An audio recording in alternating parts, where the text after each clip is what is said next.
Hey, Trilby. Thank you. Oh, I don't think we can hear you. We can hear you just a little bit. Vision. Building.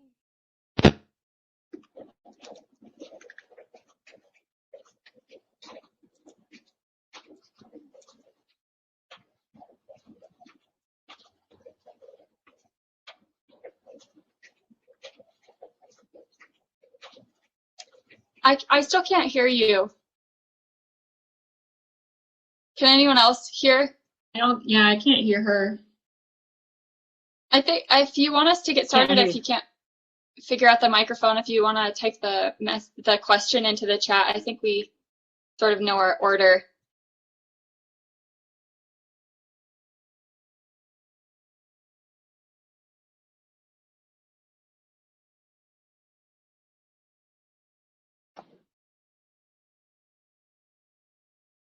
Trilby, can you hear me?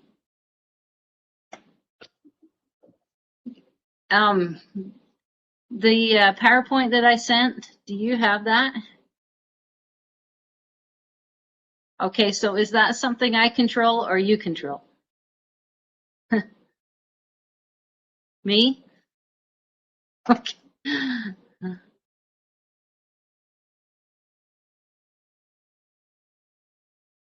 Would you like me to get started talking, Trilby? Okay. Hi, everyone. My name is Carly Lanch, and I'm the Active Transportation and Trail Lead and Coordinator for Cache County. I wanted to talk a little bit about the kind of uniqueness of this role because I think it's something that has proven to be a community asset for the county. And in our pre-session chat between some of the other folks on this panel, I kind of came to realize that it's more of that the kind of advocacy that led to the creation of having a regional trail and active transportation coordinator could benefit other communities in Utah. So the position is funded through a grant and then through different jurisdictions within Cache County saying that they want to support trail development and active transportation facilities in Utah. So there was no active transportation coordination in northern Utah, well, in Cache Valley, up until 4 years ago when the first person who had this role was hired on. And through, his name was Dayton Kreitz, and he laid the foundation with having our first ever master plan for active transportation throughout the region. And since then, we've been able to make some considerable progress in chipping away at projects that really have a benefit for residents all across the valley. There's a lot of community excitement and energy around these sort of projects. So I guess one of the things that I wanted to recommend for the advocacy side is that I think earlier it was mentioned by Becca on the other panel that there is human kind of capacity and there's a lot of energized community. So one of the things that I've been kind of struggling with is that people will want to figure out how they want to be told what to do and how to have a voice. And kind of on the government county side, I can't tell people how to go advocate necessarily for projects, but I do need to be there to hear them and then be kind of directed by their values. So I think one of the biggest things in being successful with some of these projects is building relationships with people. And, you know, it goes from the community members to the people, the staff people in the cities and the counties to the kind of bigger entities like the Forest Service.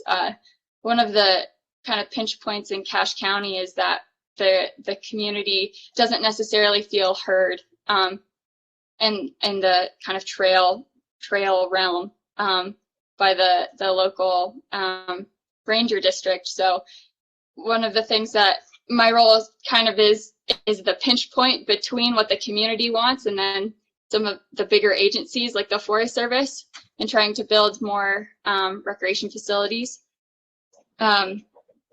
But I think that relationship building is absolutely key, and that every single, well, not every single city, you know, sometimes there's the, people think that active transportation is pie in the sky and they will laugh at you for wanting to champion fourth projects. Tripoli, did you want to check your mic? Can you guys hear me? Excellent. Okay, continue, Carly. Thank you. Okay, great.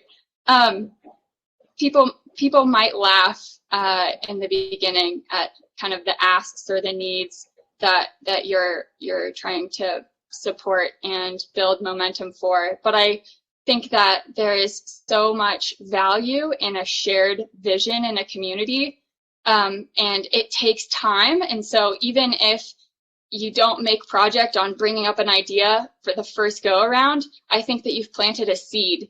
And so I've seen a lot of community momentum in the past, or let's see how I want to phrase this. With my predecessor, he planted the seed in some of the cities here to install advisory bike lanes, which if you don't already know, they're when there's the shoulders are kind of taken in and they're a striped lane, but there's no center lane, and it's for low volume, more rural scale neighborhood sort of streets.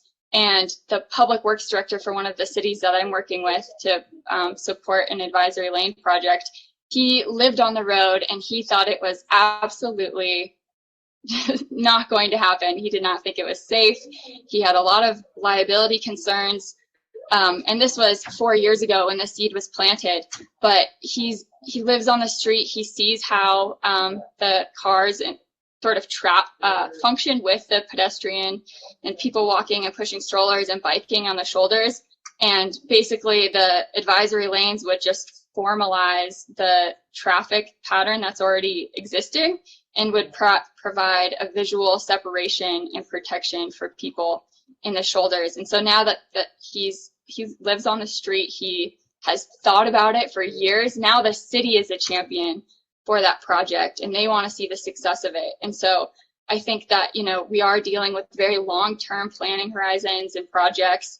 And so even if it might not seem like a win right out of the gate, the seed is planted, and, you know, you can try to keep nudging it, but sometimes I think people will come to that point of realization when they do see the benefit to safety for all users on the roadway, not just bikes and pedestrians. I'm speaking to the actual choir here in Utah with bike advocates, but you know, when you have the shared kind of vision, you can really make things happen. So Tripoli, I'm not sure if I'm going too long, so. No, you're fine. I think you've got the time that I was supposed to take with my introduction, so you're just fine. Don't worry about it. Okay, great. All right. Are we ready to move on? Okay. Mayor, I'll turn the time over to you. Do you have your presentation ready, or would you like me to share it? And you are muted as well. I tried to upload it and I couldn't seem to get it to work, so you might have to, but I wanted to say a couple things first, and then if you'd be willing to share that would be great. Yeah, sure. Just let me know when. All right, thank you, Trilby. So I'm Joe Schoblum. I'm the mayor of South Weber City, and I'm the chair of the Active Transportation Committee for the Wasatch Front Regional Council. And I'm glad to be here today. Glad Chris invited me to do this. So South Weber City is kind of the proverbial boil on the butt of active transportation. And I say that with utmost affection. I love my city, but is the missing link to a major regional trail system. And so now, Trilby, if you could share that, it'd be great. I want to show you a map of what I'm talking about here.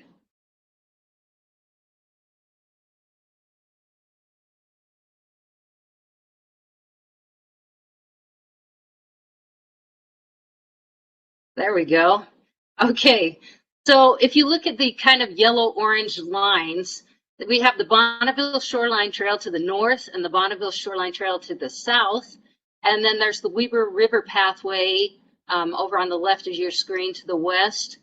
And that Weber River Pathway is part of the Centennial Trail that circumnavigates Ogden City and also connects to a bunch of other trails. But the red dashed line is basically the future trail, and that's all through South Weber City. So all of these trails stop like right at our city boundaries. And so, and you can see why the system hasn't been connected sooner, because it has to cross two major roadways. It crosses Highway 89 and also I-84. And so that's not an easy task, and we're working hard to fix that. So let's go to the next slide, if you could. So this portion of the trail, and this is the one, the Weber River Trail that stops right at South Weber City. It's natural road base, and it accommodates walkers, runners, mountain and hybrid bikes and horses. And though it's primarily a recreational trail, it's used for commuting as well. And it also connects South Weber City with the business district of Riverdale, which is really wonderful since we are a bedroom community without much business. We've been working for 6 years now to try and extend this trail and work on that red dashed line. And honestly, we don't have as much as one more foot of trail, but all the puzzle pieces are finally falling into place. We're working with UDOT, the Utah Transportation Commission, and legislators to fund a box culvert under US 89. And we've been working on it for quite a while now. If you go to the next screen. This is Heidi Goodhart, and she is our active transportation specialist for UDOT. And I thought I'd throw her up there since we're talking about UDOT. They have slated this box culvert under US 89 to be constructed next summer in conjunction with the US 89 Farmington to I-84 UDOT construction project, which is a huge hurdle. That's probably our biggest hurdle to overcome. South Weber City also applied for and received the TLC grant from the Wasatch Front Regional Council. If you could go to the next screen. I'd like to thank Megan Townsend for her help with that. We completed the plan for the trail route and features, and I don't have a picture of her, so I put up our other Wasatch Front Three Musketeers, Andrew Gruber, Hugh Van Wagenen, and Ben Worthridge. So you could see them. We're also working with the Trails Foundation of Northern Utah, formerly Weber Pathways. If you could go to the next screen. Just last summer, they improved the temporary connection under I-84 until the interchange is reconstructed. And they are also building a portion of trail this summer through a newly constructed RV park on the northern boundary of the city. If you could show the next slide. So this will go right next to the river, and you can see how beautiful that trail is going to be through there. Really amazing work, and that will be completed this summer. So we're starting to get to see some things coming to fruition. Also, Davis County is working to acquire right-of-way on the county land east of Highway 89 leading up to the box culvert and connecting to the Bonneville Shoreline Trail in Layton City. If you could show the next slide.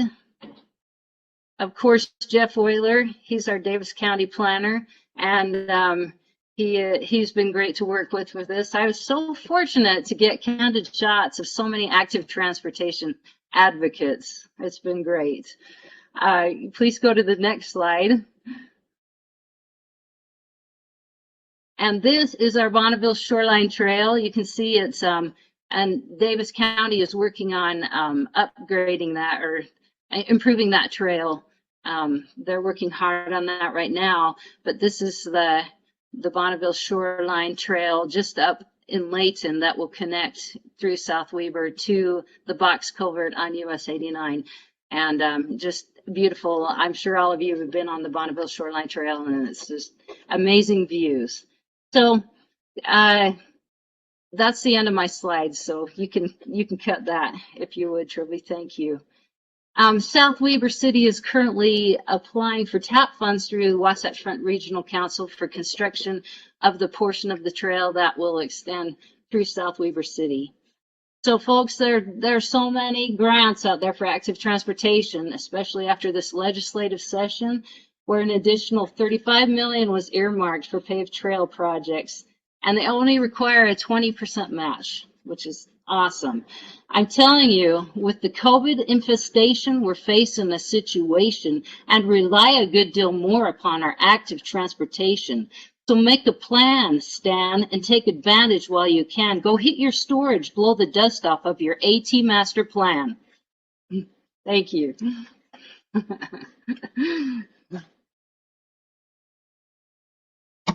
She is a woman of many talents. Thank you, Mayor. Appreciate that presentation. That was great. Nikki, you're up next. Awesome. Thanks, Trilby, and thanks, Mayor. It's really hard to follow up after that wrap. But hi, everyone. My name is Nikki Navio, and I just want to take this opportunity that we have here to share more about our work at Wasatch Front Regional Council, and also a little bit about my personal journey with cycling and active transportation. So like most people, my experience with bicycling really started in my youth, just really riding around the streets and doing laps with other neighborhood kids. I grew up in an immigrant household and community, so cycling and mountain biking isn't really something that my parents could afford to do, or really other people that I knew that who participated in these kinds of activities. And as some of the things that we were talking about or was mentioned in the previous panel from earlier today, the car plays such an influential role in culture, and it's so tied to status, particularly for within immigrant communities. And this is kind of how you show success. People take a lot of pride in having a nice car, and bicycling is not something that you have, you do to get around, but it's not desired, and it's kind of like the gorilla in the room that we have to overcome. And so I guess to make it a long story short, I found my way to bicycling, and eventually dabbled in a lot of different styles and lived in different styles of commuting or cycling, and eventually biked commute year-round and have lived without a car. So this relationship has really fed into my personal journey of becoming a transportation planner and helping my community, and probably like many of you. And at Wasatch Front Regional Council, we're one of two metropolitan planning regions or organizations in the Wasatch Front. And as Mayor Joseph Bloom had mentioned, we help prioritize transportation projects through the development of the long-range plan, and have these long visions with the regional transportation plan and Wasatch Choice 2050, but also some of the resources that as the Mayor had mentioned, we have the Active Transportation Committee, and this is really an opportunity to convene and discuss active transportation needs and solutions and share ideas. Another aspect of our program is that Transportation and Land Use Connection Program. This technical planning assistance program has provided a lot of funding for many active transportation plans, at least in the Wasatch Front in the last few years. And then I will share, let me see if I can share this link. This is just an active transportation data resource that we've recently created.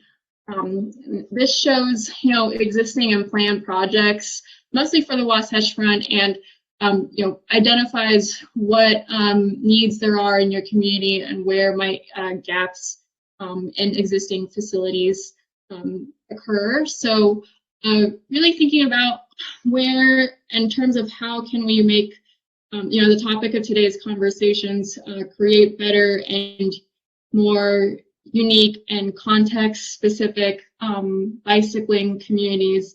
Yesterday, I think the conversation about intersectionality was just really important. It's realizing that our roles and identities are not mutually exclusive. So if you're a planner or a father or a child or like an advocate, you have you know, a lot of these different identities within you, and I think it's really important to think about those when you're in the room and having a voice in the decision making.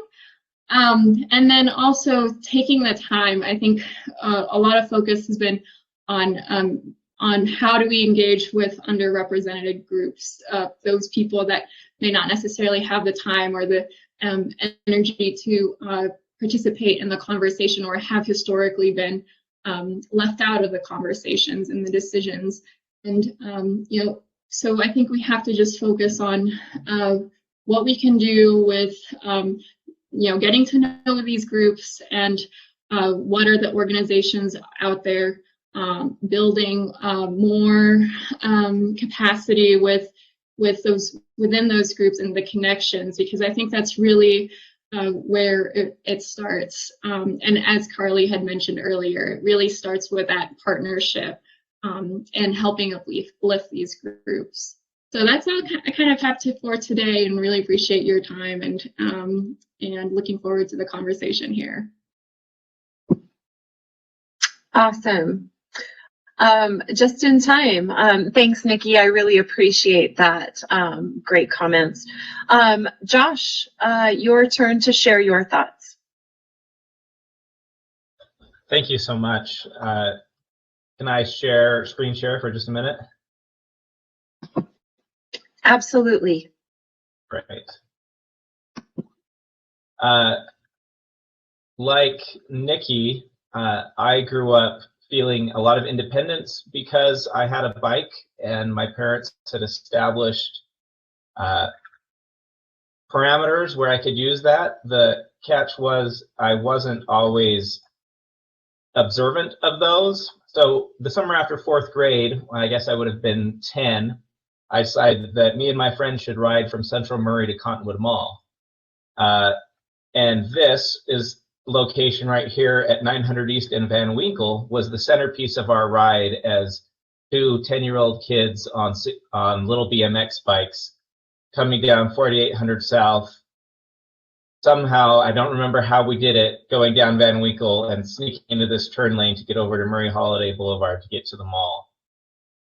My paper boy ratted us out that he'd seen us at the mall, and my mom said, "How did you get there?" And I said, "We rode our bikes."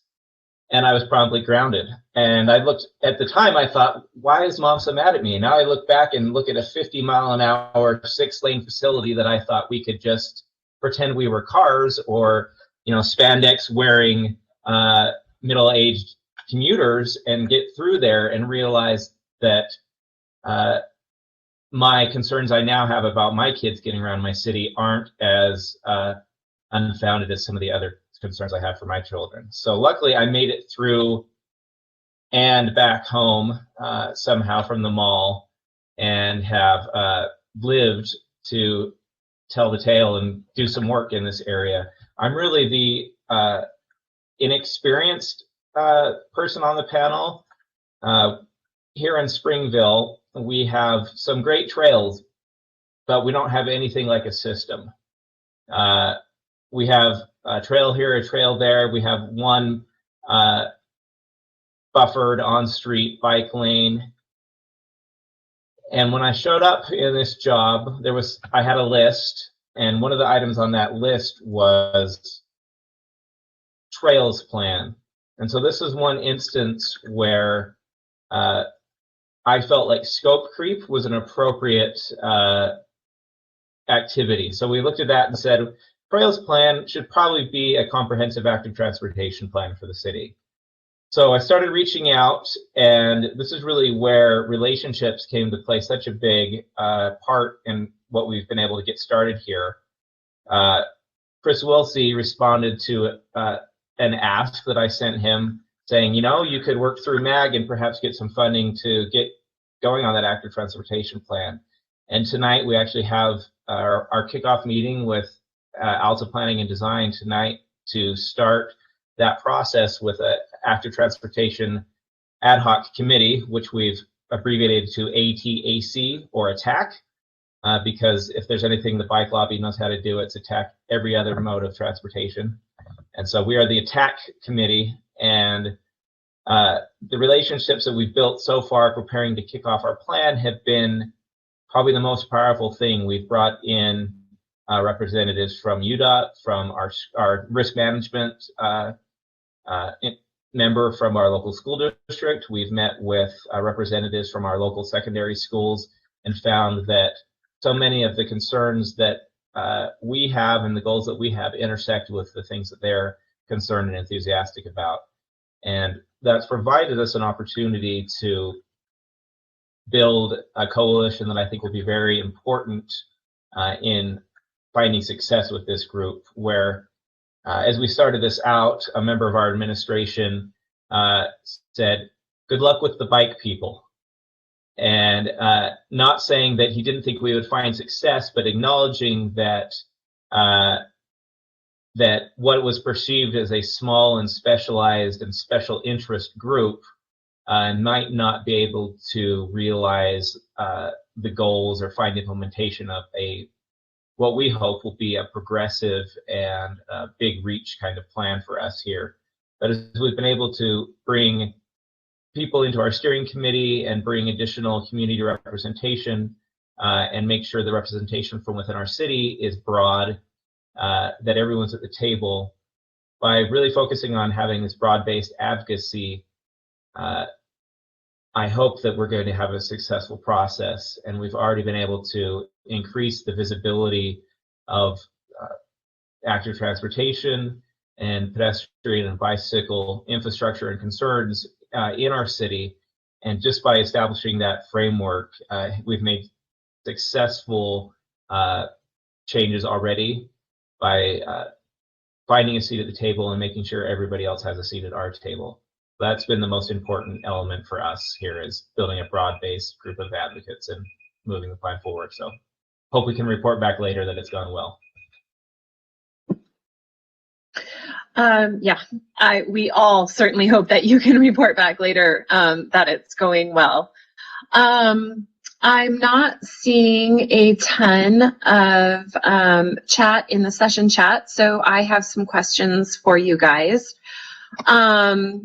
I think that I mentioned to some of you, I also wear a hat as a city councilwoman in the great city of Francis, just east of Park City. Nowhere near the size of the communities that you guys are in, so we face some different issues, but definitely a lot of the same in trying to get active transportation a part of sort of the community, just general nomenclature, and getting them used to the idea. My question for you is, you know, we've got a lot of great visions and we know what we want done. How do you take those visions and then translate them into actionable ideas? And I'll just open the floor for anyone who would like to answer. The biggest thing we've ran into here is making sure those elements live in the right plan and the right document. We've had a lot of people, as we've been forming this active transportation committee, saying, look at all these great things in the general plan, why haven't they happened?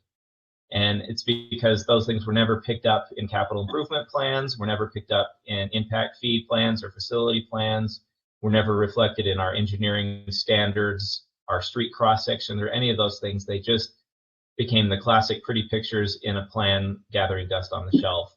So for us, making sure those elements are part of our yearly analysis of our capital improvement plans has probably been the most, or will be and has been the most powerful thing, because that's where the money and the program effort comes from, at least for us. Great. I recognize now that we are running quite short on time and we all need to hop over to our workshop groups. For those that are listening and watching, your workshop group assignments by first name are located in the session chat. And once you hop off here, you can go join over there. So thank you, panelists. I really appreciate your time. I really appreciate this conversation. Obviously, a half an hour is not long enough, but we look forward to continuing with you in the future. Thank you. Thank you. Thank you, Trilby.